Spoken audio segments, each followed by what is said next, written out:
Hey everybody, welcome back to Dagish America Presents. I'm your host, Ben Harrell, and you're listening to Season 6, where we've been unpacking what leadership looks like in the fumigation industry, on the job site, in the office, and across every customer interaction. So far this season, we've talked about everything from building teams and mentoring new leaders, to managing crisis and delivering exceptional customer service. But in today's fast-moving world, there's another leadership skill we can't afford to overlook: innovation. That's right, technology is changing the way we fumigate. There's no doubt our industry is evolving fast, and the companies that succeed are the ones where leadership doesn't resist those changes, they embrace them. In this episode, we're exploring how leaders can guide their teams through technology adoption, because new tools can only improve operations if people know how to use them, and more importantly, understand why they matter. To help us walk through this important topic, I've invited Bartek Dranowski, President and CEO of Dagish America, to share how he's approached tech adoption, training, and change management in the field. So please, help me welcome Bartek to the show. Bartek, how you doing today? I'm doing excellent, Ben. How are you? I'm doing good. Thanks again for taking some time out of your busy schedule to join us to talk about this very important topic. I really appreciate it. Ben, you are most welcome, and it's always a pleasure to be a part of the podcast. Yes, thank you. So I always start out this way. I know you've been a podcast guest before, but just in case there's anybody who has not had an opportunity to listen to any of your previous podcast episodes, if you could do me a favor and just kind of tell us a little bit about yourself, that'd be great. Yeah, sure. I'd love to, Ben. So I started in the fumigation industry in the summer of 1992 as a temporary laborer helping to seal up tobacco warehouses for fumigation. This was while I was attending college. Upon graduation, I was offered a position with Dagish America, and I've been here ever since. I worked in our Richmond operation, mostly working on tobacco fumigation, and then transitioning into some vessel fumigation work as well. And then served as director of operations, overseeing our service operations. Then I served as the chief operating officer, overseeing our service, production, and sales operations. And then about 3 years ago, I took over as CEO of our North American operations. And that's sort of how I ended up where I am today. Yeah, so similar stories between you and I. Starting out bottom rung of the ladder, taping and sealing, and working all the way up into a senior management role. That's terrific. And I think the other good part about that is it gives you an opportunity to kind of see every step of what's done inside the organization. To be honest with you, one of the things I've enjoyed is performing the different aspects of fumigation. And one of my mottos is I never ask anybody to do anything that I haven't done myself or I wouldn't do myself. When I became more involved in senior leadership, I had to immerse myself a little deeper in some of our administrative processes just to make sure I had a working knowledge and understanding of what's going on there, because operations was one thing and production and distribution and sales, but the admin processes are a little bit of a different animal. Oh, yeah. And it's so important to learn every aspect of a business, especially from a leadership position. So, I definitely applaud you for that. So the topic that we're talking about today is, the whole season we're talking about kind of leadership in our industry. And I know one thing that, especially recently, I'd say in the last decade, maybe 15 years, we're starting to see this huge adoption of new tools, new fumigants, new technologies, new products that are being introduced into our industry. And it seems like it's ever changing. So right out of the gate, I just kind of wanted to ask you, when it comes to adopting some of those new tools or systems into our industry, what are some of the biggest hurdles that you think that our teams go through? Sure. Well, I think the very first one is just embracing the new technology, systems, and processes.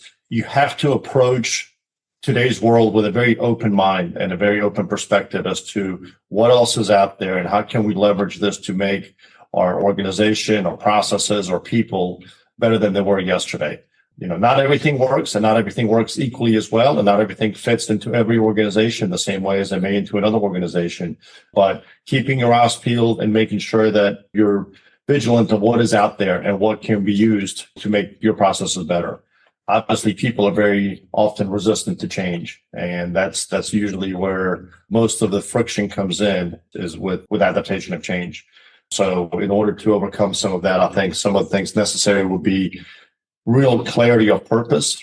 so folks know why we are going to do what we're going to do. Training to make sure that they're very comfortable with what it is that we're going to do as far as new technology systems or processes.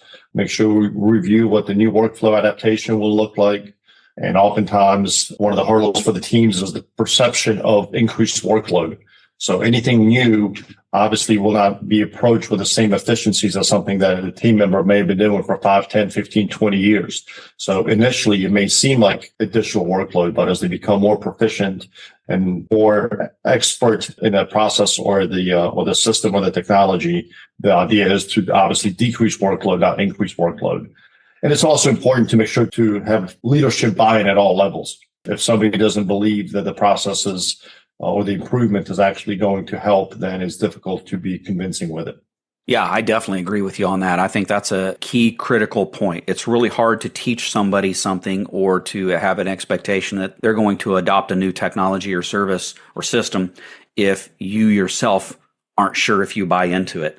So you kind of have buy-in from the top down. I mean, you can have buy-in from the bottom up as well, but I think having buy-in from the top down works a little bit better in a lot of cases. So, and our industry is constantly changing. I mean, I've been in this industry for about 22 years now, and I did mention that most of the change has happened kind of over the last 10 to 15 years, but it's been more like it's changing faster in the last 10 to 15 years than it was, in the previous years, at least in my career.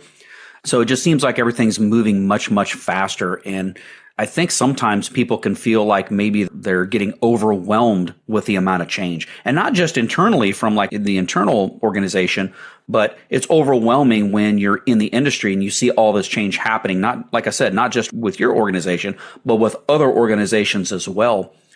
So how do you think leaders can introduce this new technology without trying to overwhelm or alienate their crews? Because I do think that happens sometimes too. You get on social media and you see all of this new technology, AI is coming into play, all these different adaptations, new product lines are coming into play constantly, new back end systems are coming into play, as far as like accounting and invoicing and things like that. It just always feels overwhelming if you let it feel overwhelming. So how do you tell your people not to be overwhelmed? How do you not alienate them when we're trying to introduce some of this ourselves? Well, Ben, you hit it at the bullseye right at the end of our last question which is buy-in. You have to have buy-in from the entire team. And from a leadership perspective, you also have to approach this with a certain level of empathy. Because perhaps it's not just our industry that's changing. The world around us is changing, and it's changing very rapidly. Just looking at vehicles, for example, what the vehicle of 2025 looks like versus 10, 15, 20 years ago. So perhaps the one constant or the one sort of normal thing that the employee experiences is the workflow. And all of a sudden that's being disrupted as well. So to recognize that there may be some resistance to change, but it's key to explain as to why this change is important to the organization. And that's the key to the buy-in. You have to start with the why this is going to be better, why this is going to improve us, why this is going to make us more competitive, why this is going to make us safer, why this is going to increase our efficiencies, things like that. And oftentimes leading by example, but I don't necessarily mean just by example as doing what needs to be done, but showcase an example. So if there's a small pilot program that could be done within the organization and then cite the success of that program to the rest of the team so they see that, hey, when the rubber meets the road, this really does work. This isn't just change for the sake of change. And that's one of the things that we have to be very careful of is change for the sake of improvement, not just changing because there are different ways of doing things. So to really assess to make sure that what we're going to change is going to be an improvement versus just doing things differently. By the end of the day, it really doesn't provide any positive result for the organization. And truly leading by example, in this case, I mean literally leading by example. So at leadership levels, if we're not adaptable to change and we don't embrace change and we don't approach things from a different perspective, it's very difficult to be convincing that that is the right approach for the organization and all team members as a whole. Yeah, and you really brought up a couple of really, really good points in what you were just saying. And a couple of them that I keyed in on right away was saying don't change just for the sake of change. It's so easy for us to look at that shiny new technology that's out there and just make the assumption, oh, that looks great. I definitely think that we need to adopt that into our organization when it may not be necessary. You mentioned earlier, not every new thing is going to make sense for every single organization. So you can't just latch on to the next shiny thing with the expectation that it's going to work for your organization. You really have to do your research. You really have to do the market research. You have to do the economical research. Is it economically viable for your company? Does it make sense to spend the money on that change? Is it going to improve your efficiency, your safety, and so on and so forth? And the idea of pilot programs, I think, is so critical as well. And I think a lot of companies do pilot programs. I think that's a great way to try to introduce change, or at least kind of test it a little bit. But you also have to have people who are willing to do the trials, of course. So like you were saying earlier, changing people's mindsets, I think, can be pretty difficult too, even in a pilot program. Because if they don't have buy-in and they're not open-minded going into a pilot program, it's doomed to fail because you don't have that buy-in. So I think it's really important to make sure that when you're doing these pilots that you're choosing the right people and that they're using the right approach. You're exactly right, Ben. And, with all due respect, these new systems and technologies have some very talented salespeople. Yeah. And you have to be able to differentiate between what's a really persuasive sales pitch versus this is really what our organization needs. Because there are a lot of cool things out there. I'm not denying it, but they do often come at a cost, whether it's a true cost or opportunity cost, or a combination of the two. And the assessment of whether or not this is truly what our organization needs is where it all begins, because not all solutions are whatever your organization needs. Yeah, you're keying into it. And again, it's so easy for us to look at the shiny new penny that's out there and think, oh man, this is going to be perfect for our organization. And I think another tool that we could use that I've used in the past that I think is valuable is speaking to some people in your organization and asking them, hey, do a little bit of research on this. Do you think that this could be beneficial to your department, to your team? What are the pros and cons? And just really having that open-ended conversation. And a lot of times you'll get feedback that will help you make the decision on whether or not that new technology, that new service, that new product line is going to be beneficial for you. There's many times that I myself have looked at new technology and thought, wow, this is really going to be a huge benefit to me and our team. And then when I talk to the team about it and they say, what about this? And what about this? And what about this? Then upon further reflection, I look back and I'm like, oh, well, maybe this isn't the right thing for us. Maybe there are other avenues that we could pursue if we're wanting to increase efficiency or increase profitability or whatever the case is, or maybe it's something that doesn't need to change. I mean, there's a lot of things that are coming down the pipeline that are innovative, that are good for change, but there are some things that if I'm just being completely honest, I think shouldn't change. Things like customer service. I mean, now, how you achieve customer service may change as technology advances, of course, but I know all of us have picked up the phone to call a customer service department and gotten that circular phone call, that robotic circular phone call, and we've all felt that frustration. And yeah, that technology exists and it may make things more efficient for the company that provides that service, that circular robotic phone call service, but it sure is frustrating when you're just trying to figure out how to get something to function and you're on that endless phone call and you can't actually talk to a real person. So some things, even though they may be beneficial to you on one end, whether it's efficiency, whatever the case is, may be detrimental to you on the other end, especially when you're in a customer-facing business like what we have. Well, of course. And it's always really, really critical to make sure that you know what your customers need. What you think your customers need, what your customers really need and appreciate may often be different. And different customers may have different needs and appreciate different aspects of what you're performing. To some, yes, being able to contact us or contact one of our technicians or one of our admin folks directly may be the most important thing. For others, there may be a different priority. But nonetheless, it's really critical, especially as new technologies emerge almost on a daily basis, to not only stay informed and keep our eyes open, but also allow other employees to participate in the process. There may be something very specific to a defined role that I or somebody else in our leadership team never would have come across, but the employee recognized something that they have seen or they have heard of a peer in their industry doing that may really improve a process like accounting, shipping, receiving, any of those other sort of related fields. So it's really important to make sure that we keep an eye out and keep an ear out. Yeah, and you're absolutely right. We not only have to listen to the people who are selling the emerging technology, but we also have to listen to our own people because that's where we're going to get some of the best news, because our people understand our operations, they understand our functions, and if they're bringing something to us that they think may improve their job or make their job more efficient or make their job more cost effective, absolutely, we have to listen to them and consider those ideas.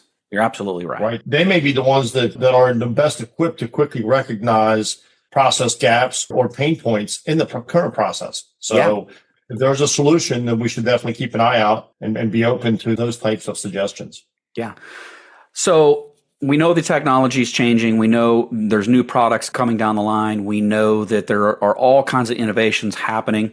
We also know that human beings statistically are very resistant to change. It's just in our DNA. We're habitual creatures. It's really difficult for us to want to change, all of us. So how do you help a more traditional or like a skeptical team member? How do you help them embrace change? How do you get them to change that mindset? Great point, Ben. So this is always a big challenge. So first and foremost, you have to recognize which team members are the most resistant to the specific change, because some team members may respond differently to change in how our products are organized, for example.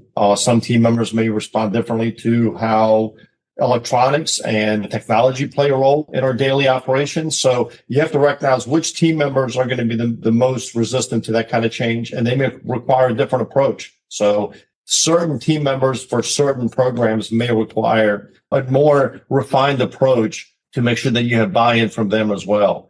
Oftentimes, it's best to start small, so that way you can build up confidence and you can show success stories and you can show how this is already working. If you have the opportunity to bring in someone who's already tried that technology, or at least have a testimonial from them to show how well this is working, that may help as well. Education, explanation, obviously, to make sure that folks know, again, back to the why. Why are we doing this? And how is this going to help you? And how is this going to help the organization? And I sort of hit on this earlier, but the peer validation component of it. If somebody's already doing it and they can speak to the benefits of it, it resonates really well with someone to hear that it's not just management or a department that's pushing something through. It's really working well and it is being well received, and showing the benefits of it is obviously critical. So highlighting the good parts of it and highlighting how this will improve the overall employee experience is really critical. Again, you hit on really good points there. I think that two things that you can utilize to help people embrace the change are, like you said, first and foremost is education, making sure that they understand why the change is taking place, what it is that we're changing to, and how it's going to benefit them. And that's the easiest way to get buy-in from people who may be a little bit more skeptical, is showing them how it's going to benefit them directly.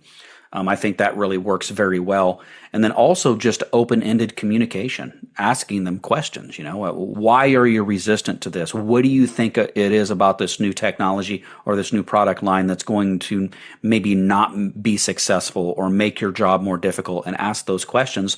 That way you can explain, again, why you think it may be the opposite, why it may be beneficial. But to be honest with you, again, not that I'm resistant to change, but sometimes when you ask those questions, the answers that you get may change your mind on it a little bit. Say, you know what? Well, maybe this technology, maybe this innovation isn't right for us. Maybe we shouldn't be pursuing this if it's going to add this additional expense or this additional safety concern, whatever the case is with these employees. So I think the open-ended conversation of it is really very, very critical to getting people on board or further investigating on whether or not this innovation is really going to be ultimately valuable. I totally agree, Ben. So it's definitely a two-way street with feedback from all stakeholders.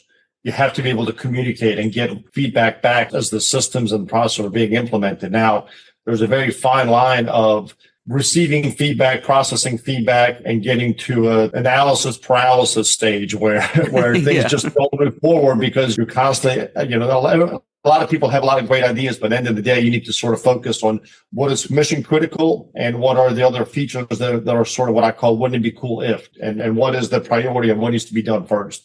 And it's often really important to also explain how this particular system or process is going to fit into the bigger picture. Not everybody is aware of other departmental needs and other things that are happening where this was going to be an improvement for the organization as a whole. And perhaps the next step is going to be something that affects this person individually and is going to make their life much easier at work as well. So explaining sort of what this technology is going to do and how it fits into the bigger picture, I think is really, really important. And empowering process champions. So if you have someone who truly believes it and knows it already, let them speak and let them convince others as well through, the proofs in the pudding. So if it's really a good system and a really good process and it's really a valuable improvement, let someone who is very familiar with it be the voice of it. And obviously tracking progress and celebrating any kind of small win. And that way you continue the positive reinforcement to make sure that folks are recognized for adapting to change and implementing some sort of a change and showing the benefits of it. And they can then in turn become your process champions. I love the term analysis paralysis. That's the first time I've ever heard you say that. That's a great term. I love it. I've seen that many times in my career. People kind of fall in love with the idea of change and analysis and figuring things out. And then you hit this neutral point where all you keep doing is talking and talking and talking. And then at some point you have to shift into some gear to start moving forward out of the talking phase and into the doing phase. So I love that term, analysis paralysis. That's great. We don't just have to worry about convincing our employees on why change is necessary. We also have to look at what some of the industry itself is doing, innovation, new product lines, new technologies. In order to stay competitive in our market, if our industry is ever changing, in order for us to stay competitive, we also have to be ever changing. So in your opinion, what role does innovation play in staying competitive? And not just competitive, but actually compliant as well, because regulatory requirements are ever changing as well, especially as technology increases and as new product lines come on. All of these regulatory requirements change, and so compliance changes as well. Safety compliance, regulatory compliance, all of that stuff, it all changes. So how do we play in that sandbox, so to speak? How do we stay relevant with all of those ever-changing things that occur in our industry? Great point, Ben. So my initial answer is very short and to the point. It's a must. It's not optional. It is a must.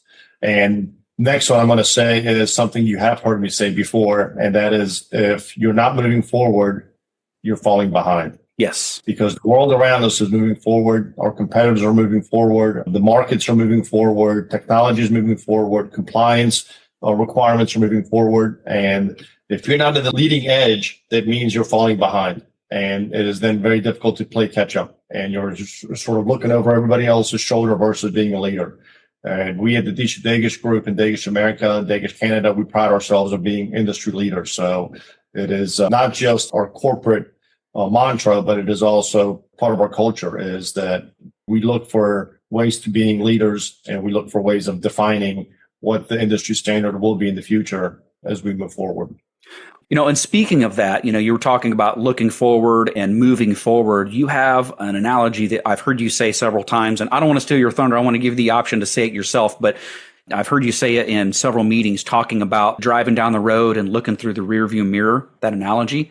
I think that pertains exactly to this topic that we're talking about. So I want to give you the opportunity to kind of explain that because I absolutely love it, and I think other people will too.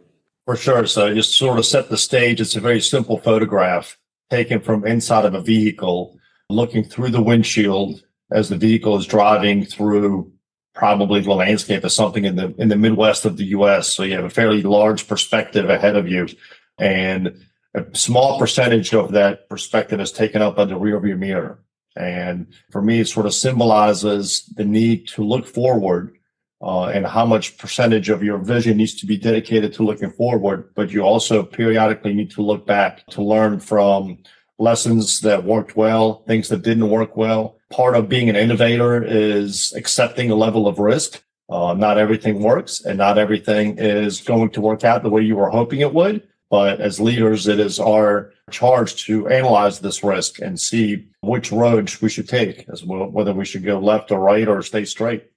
So going back to the picture, Ben, it's something I point out, that the necessity to look ahead. Again, the picture is taken on a day with bright blue skies and the visibility is probably 10 to 15 miles.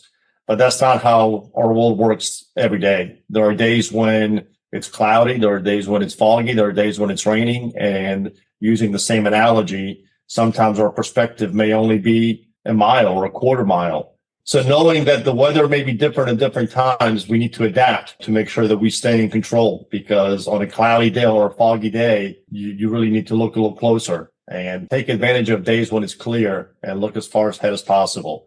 But one of the things you should never do, and it's whether you're driving a business or driving a car, is look at the very tip of the hood and keep that as your peripheral vision, because you have to look ahead. So that's really a critical component of staying competitive and staying compliant and adapting to change and innovation. Yeah, I love that analogy, because of course, it's always critical that you always look into your past, because history is full of the lessons, as you stated, but you don't want to spend too much of your time looking at your past. And the other thing I love about that analogy as well is, in a car, you're always moving forward. You know, if you're on a road and you're driving a business, just much like driving a car, you should always be moving forward. You should never be in neutral. And that's why change is so important, because as you're moving forward, the landscape changes, your perspective changes, your gas changes, you know, having to fill up the gas. Everything about driving a car forward is about constant change. And when you're driving a business, it's the exact same thing. You're going to have constant change coming at you, and you have to be able to navigate that. So I absolutely love that analogy. It's the reason why I wanted you to bring it up, because I really like that one. All right, so I only have one question left for you, Bartek, and I think we've already kind of covered this a little bit, but I wanted to pinpoint it a little bit more. What advice would you give to a leader who's preparing their team to adopt something new? So first and foremost, you have to sort of embrace the growth mindset. So that's what we talked about earlier. If you yourself are resistant to change, then it's going to resonate with the rest of the team, and they're going to pick up on that.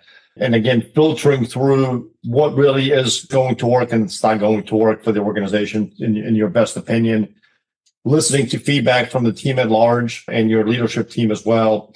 But once you get into bringing change on, plan, because you have to make sure you have a good plan in place, because a lot of these technologies are overlapping.